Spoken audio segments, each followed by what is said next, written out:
8 things you did not know about Catherine the Great. Number 1. Catherine the Great's name was not Catherine, and she was not even Russian. The woman whom history would remember as Catherine the Great, Russia's longest ruling female leader, was actually the eldest daughter of an impoverished Prussian prince. Born in 1729, Sophie von Anhalt-Zerbst enjoyed numerous marital prospects due to her mother's well-regarded bloodlines. In 1744, 15-year-old Sophie was invited to Russia by Tsarina Elizabeth, a daughter of Peter the Great, who had assumed the Russian throne in a coup just 3 years earlier. The unmarried and childless Elizabeth had chosen her nephew, Peter, as heir, and was now in search of his bride, Sophie. Well trained by her ambitious mother and eager to please, made an immediate impact on Elizabeth, if not her intended husband. The marriage took place on August 21, 1745, with the bride, a new convert to Orthodox Christianity, now bearing the name Catherine. Number 2. Catherine's eldest son and heir may have been illegitimate. Catherine and her new husband had a rocky marriage from the start. Though the young Prussian princess had been imported to produce an heir, 8 years passed without a child. Some historians believe Peter was unable to consummate the marriage, while others think he was infertile. Desperately unhappy in their married lives, Peter and Catherine had begun extramarital affairs. See with Sergei Saltykov, a Russian military officer. When Catherine gave birth to a son, Paul, in 1754, gossips murmured that Saltykov, not Peter, had fathered him. Catherine herself gave credence to this rumor in her memoirs, going so far as to say that Empress Elizabeth had been complicit in promoting Catherine and Saltykov's relationship, while historians today believe that Catherine's claim was simply an attempt to discredit Peter and that he was indeed Paul's father. There is a little debate over the paternity of Catherine's 3 additional children. It is believed that none of them were fathered by Peter. Number 3.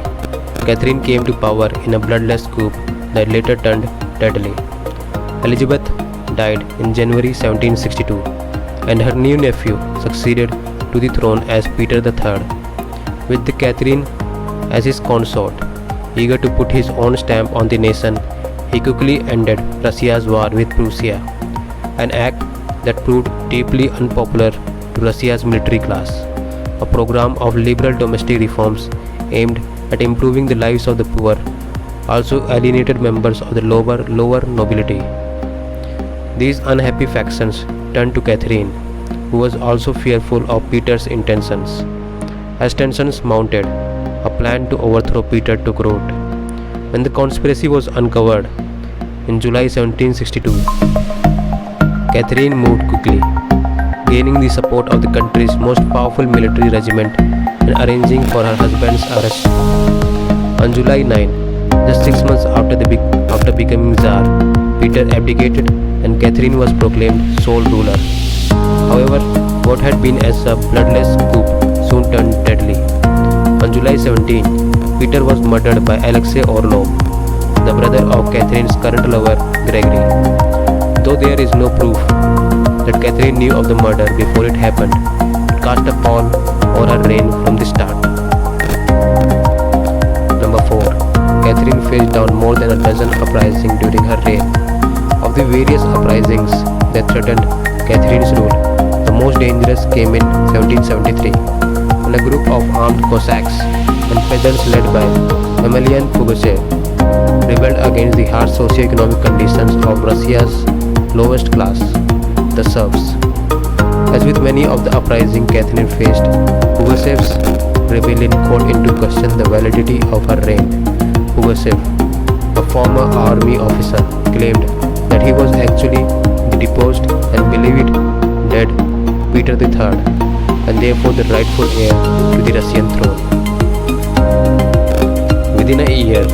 Pugachev had drawn thousands of supporters and captured a large amount of territory, including the city of Kazan. Initially unconcerned about the rebellion, Catherine soon responded with massive force. Faced with the might of Russian army, Pugachev supporters eventually deserted him, and he was captured and publicly executed in January 1775. Number 5. Being Catherine the Great's lover came with huge rewards. Catherine was famously loyal to her lovers, both during her relationship and after it ended, always parting on good terms.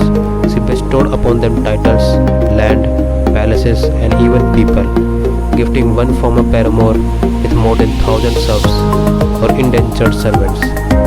But perhaps nobody reaped the bounties of her favor more than Stanislaw Poniatowski.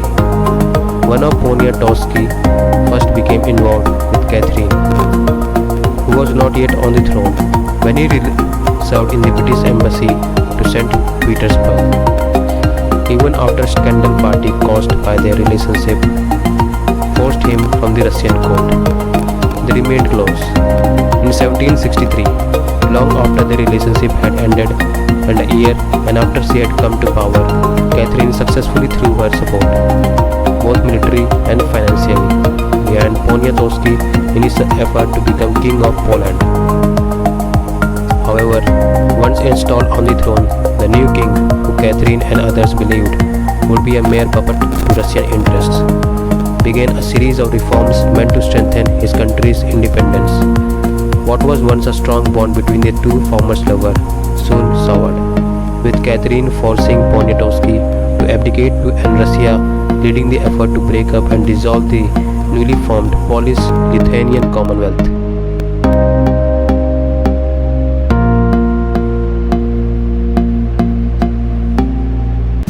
Number 6. Catherine saw herself as an enlightened ruler. Catherine's reign was marked by vast territorial expansion, which greatly added to Russia's coffers, but did little to alleviate the suffering of her people. Even her attempts at governmental reforms were often bogged down by Russia's vast bureaucracy. However, Catherine considered herself to be one of Europe's most enlightened rulers, and many historians agree. She wrote numerous books, pamphlets, and educational materials aimed at improving Russia's education system. She was also a champion of the arts, keeping up a lifelong correspondence with Voltaire and other prominent minds of the era, creating one of the world's most impressive art collections in St. Petersburg Winter Palace, and even trying her hand at composing opera. Number 7. Contrary to popular myth, Catherine died a fairly mundane and uneventful death. Given the Empress' shocking reputation, it's perhaps not surprising that gossips followed her wherever she went, even to the grave. After her death, on November 17, 1796, her enemies at a court began spreading various rumors about Catherine's final days. Some claimed that all the powerful ruler had died while on the toilet. Others took their lurid storytelling even further, perpetuating a myth that has endured for centuries, that Catherine, whose lustful life was an open secret, had died while engaging in a sex act with an animal, usually believed to be a horse. Of course, there is no truth to this rumor, though our enemies would have hoped for a scandalous end. The simple truth is that Catherine suffered a stroke and died quietly in her bed the following day. Number 8. Catherine's eldest son met the same grisly fate as his father. Catherine had a famously stormy relationship with her eldest son Paul.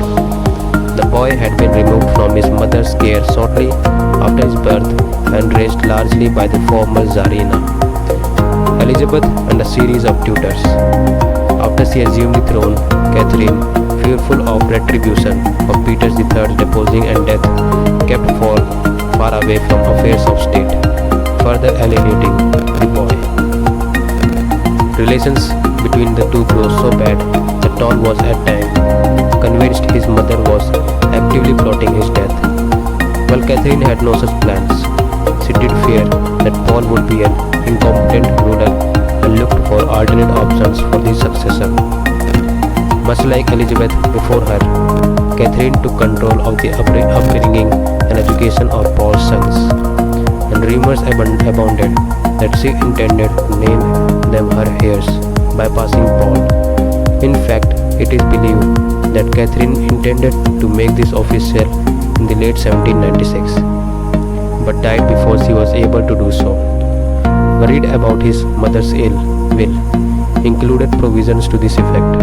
Paul confiscated the document before it could be made public. Alexander, Paul's eldest son, was aware of his grandmother's plan, but bowed to pressure and did not stand in his father's way.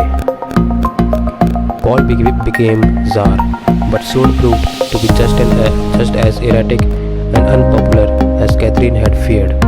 5 years into his reign, he was assassinated, and his 23-year-old son assumed power as Alexander I.